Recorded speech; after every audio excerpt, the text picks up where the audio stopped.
இன்றைக்கி சோஷியல் மீடியாவில் ஒரு வீடியோ பார்க்குறேன், எனக்கே ரொம்ப ஷாக்கிங்காக இருந்தது. அன்ஹெல்த்தி ஆக்டிவிட்டீஸ் கீழே ஒரு சில விஷயம் சொல்கிறாரு. அதில் ஒரு கண்டென்ட் என்ன கொடுக்குறாரு அப்படின்னா, eating less amount of protein, அதுவே அன்ஹெல்த்தி ஆக்டிவிட்டி அப்படின்னு சொல்கிறாரு. இங்கே இல்லாமை இயலாமை ரெண்டு இருக்குது. நிறைய பேருக்கு எல்லா நாளும் டெய்லி சிக்கனோ அல்லது ஹை ப்ரோட்டீனோ டெய்லி பருப்பு வாங்கி கறி வாங்கி சாப்பிட்ற அளவுக்கு காசு இல்லாதவன் வாழவே தகுதி இல்லையா, சாகணுமா? அப்போ எப்படி போர்ட்ரேட் பண்ணுறாங்க அப்படின்னா, இது ஒரு அன்ஹெல்தி ஆக்டிவிட்டிங்கிற அளவுக்கு, அதாவது ஆரோக்கியம் இல்லாத செயலுங்கிற அளவுக்கு கொடுக்குறாங்க. அவன்கிட்ட காசு இல்லாதவன் என்ன பண்ணுவான்? அவன் சாகணுமா? அப்போது இதெல்லாம் சாப்பிட்டா தான் ஆரோக்கியமாக இருப்பேன்னு ஒன்று கிடையவே கிடையாது. இம்யூனிட்டி பாடி தானாக டெவலப் பண்ணும்.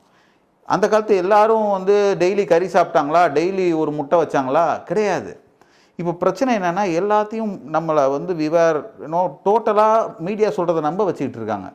ஒரு டெய்லி புரோட்டீன் எடுக்காதது எப்படி ஒரு அன்ஹெல்தி ஆக்டிவ்? அப்போ இல்லாதவன், அதை தான் சொன்னேன், இல்லாமையும் இயலாமையும். பணமே வச்சுருந்தாலும் அப்போது நான்வெஜ்ஜை சாப்பிடாதவங்க எல்லாரும் டெய்லி, அப்போ நான்வெஜ் சாப்பிட டெய்லி மஷ்ரூமோ அல்லது 4 கொண்டக்கல்லையோ பாதாம் பருப்போ சாப்பிடவும் அவசியம் இல்லை. இப்போது ப்ராக்டிக்கலாக பேசுங்க. ஏட்டு சுரக்கா கறிக்கு உதவாது. அதே மாதிரி ஃபோன் பார்க்குறது அன்ஹெல்தி ஆக்டிவிட்டியான். சரி, ஃபோனே பார்க்கல, இன்றைக்கி வாழ முடியுமா? கேட்ஜெட் இல்லாமல் முடியுமா? ஒருத்தர் மெயில் அனுப்பிகிட்டே இருக்கணும். அதான் ஆஃபீஸில் ஒர்க்னா அவருக்கு சிஸ்டத்தில் ஏதோ ஒன்று பார்த்துட்டே இருப்பார். ஷேர் மார்க்கெட்டில் அதை ஃபுல் காசை வாழ்க்கையில் சம்பாதிச்ச மொத்தத்தையும் உள்ளே போட்டுட்டு ஃபோன் பார்த்துட்டே இருப்பாங்க. ஃபோன் பார்க்குறது எப்படி அன்ஹெல்தி ஆக்டிவிட்டியாக இருக்கும்? அதான் அவரோட வேலை, அதுதான் அவரை சம்பாதிக்க வைக்கிது, அதுதான் சாப்பாடு போடுதுன்னா அதை செஞ்சு தானே ஆகணும்.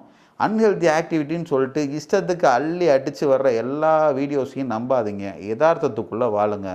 சரியா? உங்களால் என்ன முடியுதோ அதை வாங்கி சாப்பிடுங்க. நீங்கள் ஆரோக்கியமாக இருக்கீங்க, நீங்கள் நினைங்க. Believe your self. நீங்கள் நம்புனீங்கன்னா நீங்கள் ஹெல்தி தான்.